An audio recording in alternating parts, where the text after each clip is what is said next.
काफी तगड़े मोमेंटम में थे। इवन नैस्डैक अपने रिकॉर्ड हाइस के बिल्कुल इर्द गिर्द किसिंग डिस्टेंस दूर कह लीजिए कामकाज कर रहा था। पर कल दरअसल ऊपरी स्तरों से मुनाफा वसूली का दबाव हावी हुआ। अब वो दबाव के पीछे रीजन किसी एक चिप कंपनी के खराब नतीजे और चिप स्टॉक्स ठंडे पड़े, पर वो अक्रॉस द बोर्ड थोड़ा सा मुनाफा वसूली का मूड बन गया था और वही फिर मूड कैरी फॉरवर्ड हुआ। आज सुबह हमारे एशियन पीयर्स सब दबाव में थे, तो उसका खामियाजा, ग्लोब का खामियाजा हमें भी भुगतना था।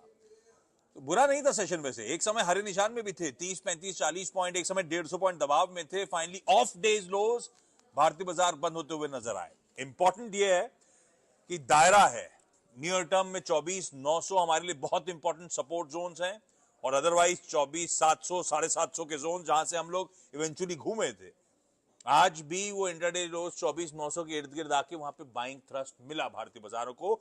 वो हमारे सपोर्ट्स ब्यूटीफुली एक्ट करते हुए नजर आए। वो दिखा रहा है इस बाजार का टेक्सचर अभी भी शायद बाय ऑन डिप्स है। जैसे गावस्कर कहते हैं माय ट्रेड माय वे, मेरे भाव पे वो भाव मिल रहा था आज स्क्रीन पे चीख चीख के। तो हमें वो दायरे को, अगर दायरे को ड्यूली रिस्पेक्ट कर रहे थे उनसे बाजार, तो हिम्मत करके उन लोअर लेवल्स पे शायद एक्यूमुलेशन के मौके थे। खैर अभी भी एक्सपर्ट्स मानते हैं उससे नीचे स्टॉप लॉसेस लगा के गिरावट में खरीदारी करने का मन भारतीय बाजार में बनाया जा सकता है। मैं अब वो बाय करने का क्लियर रिकमेंडेशन तो नहीं दे सकता हूं, लेकिन न्यूयॉर्क कंपनी बहती साहब से मैं ऐसी चर्चा कर रहा था, इसी बात की चर्चा कर रहा था, तो उन्होंने भी यही मेंशन करा था कि थोड़ा सा डीप स्टॉप लॉस लगा के बिल्कुल खरीदारी करने का मन भारतीय बाजार में बनाया जा सकता है। और तब से लेकर अब तक के बीच में ऑलरेडी बहुत बड़ी, मतलब सेशन की क्लोजिंग के बीच में बढ़िया रिकवरी ट्रेड काफी हद तक प्ले आउट भी हुआ है, ये ध्यान रखिएगा। खैर अब देखते हैं ओवरनाइट डेवलपमेंट्स यूएस से कैसे मिलते हैं। उसके बाद कल वो सुबह सुबह चर्चा हो ही जाएगी फ्रेश ट्रेड्स के लिए, मार्केट्स पे क्या रुझान होगा उसके लिए। अच्छा, आवाज के सारे प्लेटफॉर्म्स पे आप अपनी क्वेरीज भेजते रहिए, चाहे वो यूट्यूब हो, चाहे वो इंस्टाग्राम हो, चाहे वो मेरा या आवाज का दोनों का ट्विटर आईडीज हो, एक्स के आईडीज। हम हर प्लेटफॉर्म पे इस समय हैं और कोशिश करेंगे कुछ क्वेरीज वहां से कुछ बातचीत कर ली जाए। जहां तक बीएसई लिमिटेड पे सवाल उठाया है, बीएसई लिमिटेड को लेकर आपको पहले तो ये डिसाइड करना है कि आप किस टाइम होराइजन के लिए इस स्टॉक में आए हो। वो आपने मेंशन नहीं करा, क्योंकि शॉर्ट टर्म के या अवधि छोटी है और बहुत लॉन्ग टर्म की है, तो दोनों के लिए व्यू बदल जाता है। क्यों, वो मैं बता देता हूं, फिर आप अपना डिसाइड करिएगा। ये स्टॉक उठाइए चार्ट इसका, एक साल में 100% से ज्यादा चला है, ताबड़तोड़ तेजी, डबल से ज्यादा हो गया एक साल में। और रीजन क्या था? वैसे तो आउट परफॉर्मेंस कंटिन्यूड था, क्योंकि हिंदुस्तान में खूब सारे डीमैट अकाउंट वगैरह खुल रहे हैं, तो मूड माहौल तो इस तरह के स्टॉक्स का बढ़िया बना हुआ है। पर वो सेबी का जब से वो एफएनओ फ्रेमवर्क बदलाव की बात सामने आई, तब से मोमेंटम तूल पकड़ा। और एफएनओ में जो सो कॉल्ड स्पेकुलेशन को कर्व करने के लिए फाइनल अपडेट्स आ गए, उसके लेकर बाजार का उत्साह और अति उत्साह में बदल गया। हुआ क्या था? सबसे प्रोमिनेंट, आपने वीकली कॉन्ट्रैक्ट इतनी सारी एक्सपायरीज बंद करके दोनों एक्सचेंज से कहा एक एक करो, तो बाजार को लगा कि बीएसई को लेवल प्लेइंग फील्ड मिल रही है, मौका मिल रहा है कंपीट करने के लिए एनएसई से। एनएसई की तो 4 एक्सपायरीज थी, बीएसई की 2 एक्सपायरीज थी, एक जाएगी, इनकी तो 4 जाएंगी, 3 जाएंगी, तो इसको लेवल प्लेइंग फील्ड मिल रही थी। तो बाजार ये फैक्टर इन करने लगा कि बीएसई काफी हद तक मार्केट शेयर बढ़ा पाएगा, और उसका फायदा भी स्टॉक को मिलना शुरू हुआ। अच्छा, ऐसा हो सकता होगा भी, बीएसई का मार्केट शेयर बढ़ेगा। पर एक बात मेरे ध्यान रखो आप, एफएनओ फ्रेमवर्क पे बदलाव, स्पेकुलेशन को कर्व करना, ये ओवरऑल बिजनेस भी ठंडा करेगा। ऐसा नहीं कि बीएसई का नहीं हो रहा, ओवरऑल पाए छोटी हो रही होगी फॉर द टाइम बीइंग, और उसमें हायर शेयर गार्नर कर सकता है। पर डबल हो जाना स्टॉक, 40 टाइम्स एक साल फॉरवर्ड के पी मल्टीपल पे खड़ा हुआ है। एक ब्रोकरेज ने बहुत अच्छा नोट मेंशन करा है, Q2 के एंड में इनका मार्केट शेयर 13% था, 13% और अब जो भाव में वैल्यूएशन चल रहे हैं, ये मानते चल रहा है स्ट्रीट की शायद 30-35% मार्केट शेयर हो जाएगा। ये चीज ऑलरेडी भाव में आ रही है, तो नियर टर्म के लिए ऐसा लगता है प्राइस डे ना, इसीलिए आप थोड़ा सा मूड ठंडा होता हुआ देख रहे हैं। लॉजिकल भी है, बिल्कुल सही है, पर अगर आप वेरी लॉन्ग टर्म के लिए बैठे हो तो ये सब नियर टर्म पैंग्स हैं। वेरी लॉन्ग टर्म के लिए डीमैट अकाउंट का पेनिट्रेशन तो अभी भी कुछ नहीं हुआ है। अभी भी किस तरह के वॉल्यूम्स लगातार बढ़ते ही चले जा रहे हैं। मूड, माहौल, फाइनेंशियलाइजेशन ऑफ सेविंग सब वैसे का वैसे ही चल रहा है भाई साहब। तो लॉन्ग टर्म के लिए तो मेरे ख्याल से जिसने रख रखा है भूलने के लिए, अभी तो ऐसा कुछ भी बदला नहीं है कि भूले ना, रखे रहने का मुझे नहीं लगता कोई टेंशन है। तो इसीलिए मैंने कहा आपको डिसाइड करना है आप किस टाइम फ्रेम के लिए, किस अवधि के लिए इस स्टॉक पे बातचीत कर रहे हो या फिर इस स्टॉक पे एंटर कर रहे थे।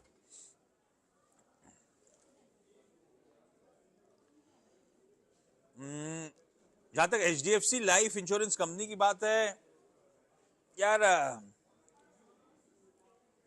थोड़ा सा आज सुबह तड़का ये कहा जा रहा था कि इसने अपनी गाइडेंस बढ़ा दी है और उसके चलते शायद थोड़ा सा उत्साह भी था स्टॉक पे। पर थोड़ा सा डीप डाइव करिएगा, इसने ग्रोथ आउटलुक रिवाइज जरूर करा है, 15% वाला बढ़ा के 18 से 20% कर दिया है। पर उसमें अगर आप घुसेंगे तो वैल्यू ऑफ न्यू बिजनेस की ग्रोथ गाइडेंस जस की तस 17-18% FY25 के लिए आपको नजर आएगी। वैल्यू ऑफ न्यू बिजनेस को थ्रस्ट इसलिए देने की जरूरत है क्योंकि इन स्टॉक्स के लिए वो डिफाइन करता है किस तरह की ग्रोथ और फिर किस तरह के वैल्यूएशंस। तो गाइडेंस जो बढ़ी है उसमें वैल्यू ऑफ न्यू बिजनेस की गाइडेंस में छेड़छाड़ नहीं हुई है।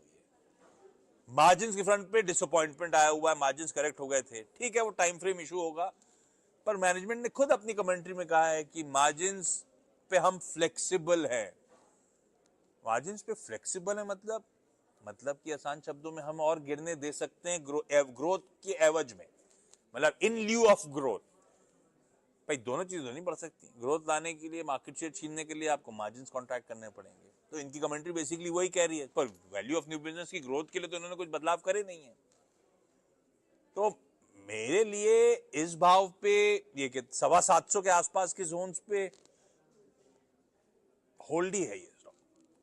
मैं बहुत एग्रेसिवली एक्यूमुलेशन के मूड में हूं नहीं, तो अगर है तो आप होल्ड करके चलो, ये देखते हुए कि कुछ ब्रोकरेजेस हाईलाइट कर रही थी कि यहाँ से 800 प्लस के टारगेट, वो ठीक है, लंबी अवधि के लिए हो सकता है, उसमें कोई दिक्कत नहीं, पेडिग्री स्ट्रांग है, उसमें मुझे कभी इशू नहीं रहा है। पर मेरे लिए फ्रेश एंट्री वाला स्टॉक है नहीं अगर उस पर्सपेक्टिव से पूछ रहे नतीजे देखकर।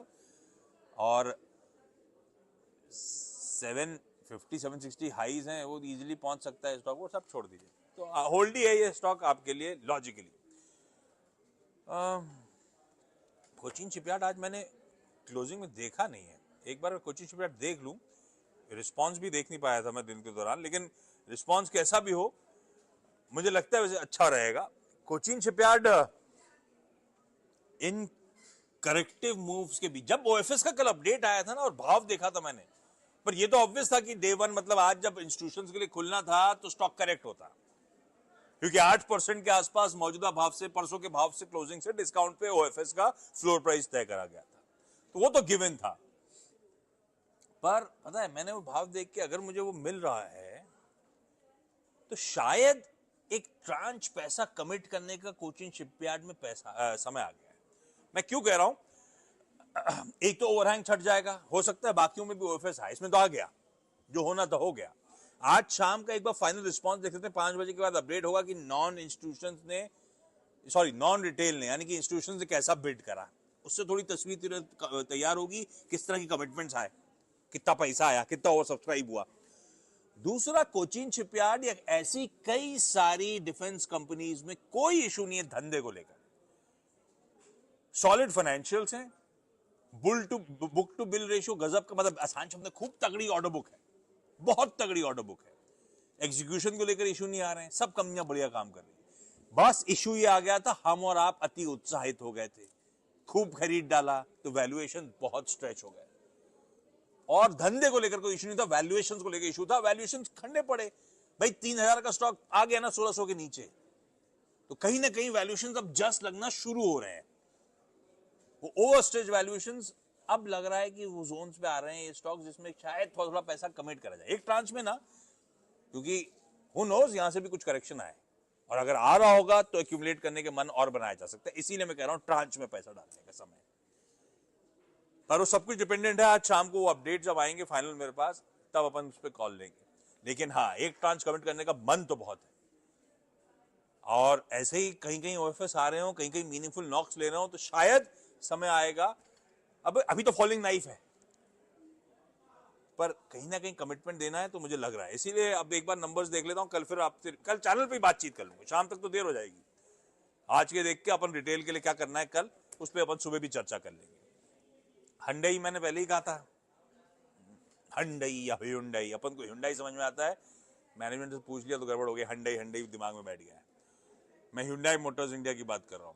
तो बिल्कुल कल अपन ने चर्चा कर ली, उस पर कुछ चर्चा की जरूरत है नहीं। आज अंडर सब्सक्रिप्शन, ठंडा रिस्पांस, उस पर बहुत ज्यादा रीड थ्रू मत करिएगा। इतने बड़े आईपीओ में ज्यादातर कमिटमेंट डेट 3 पे ही आते हैं, कल ही आएंगे। पार तो लग जाएगा, ये तो मेरा मानना है, इसमें तो कोई दिक्कत होगी नहीं। पर हम और आपके लायक है कि नहीं, उसमें मैंने बहुत डिटेल कवरेज कल कर लिया था। अगर फिर भी कंपल्सिव है कि आईपीओ हर आईपीओ में डालता हूं, इसमें भी डालूंगा, तो कल दोपहर तक का वेट कर लीजिए भाई। देख लीजिए इंस्टीट्यूशन की तरफ से दरअसल किस तरह का रिस्पॉन्स आ रहा है। एंकर वाला पार्ट छोड़ दीजिए, एंकर में कमिटमेंट आते ही आते हैं। इधर देखना है, क्योंकि तो रोड शो करे जाते हैं, तो यही चीज प्रमोट करी जा रही होती है। किस तरह का क्यूआईबी, किस तरह का एचएनआई का कंपोनेंट आ रहा है, उसके बाद अपन रिटेल घुसेंगे। मेरा तो वैसे भी मानना है घुसना है नहीं, इसलिए मैंने कहा था कंपल्सिव है, तब देखिएगा कल। अदरवाइज डिस्कवर कर, मार्केट फोर्सेस को डिसाइड करने दीजिए, सही मूल्यांकन कितना डिस्काउंट मारुति के सामने वाजिब है, वो मार्केट फोर्सेस डिफाइन करेंगे, डिसाइड करेंगे, उसके बाद अपन कॉल लेंगे। कंपनी अच्छी है, कंपनी को लेकर कोई इशू नहीं है, जैसे कि मैंने कोचिन शिपयार्ड के लिए अभी अभी बात करी थी। कंपनी अच्छी है, कंपनी को लेकर कोई इशू नहीं है। वैल्यूएशन अगर टेबल को छोड़ दिया होता तो अपन अभी कूद चुके होते, वो नहीं छोड़ा दिख रहा है, इसीलिए अपन थोड़ा सा इंतजार करेंगे। जब बहुत लॉन्ग टर्म के लिए लगाने के लिए एक सारी रिपोर्ट हाईलाइट करी थी, बहुत लॉन्ग टर्म के लिए लगाना है, तो फिर काहे जल्दी है यार, खुलने दीजिए, मार्केट फोर्सेस डिसाइड करेंगी, सही मूल्यांकन पे लग रहा होगा अपन को, तब अपन एंटर कर लेंगे। खैर कल वो दोपहर में एक बार चर्चा सासबो सेंसेक्स में कर भी लूंगा 12:30 के आसपास, जब अपने पास अपडेट आ रहे होंगे सब्सक्रिप्शन नंबर्स के। चैनल पे जुड़े रहिएगा। इस नोट पर आज के पंचनामा को समेटते हैं। कल फिर 3:30 बजे अपनी मुलाकात होगी, अपॉइंटमेंट व्यूइंग मार्केट का पंचनामा में। सी यू।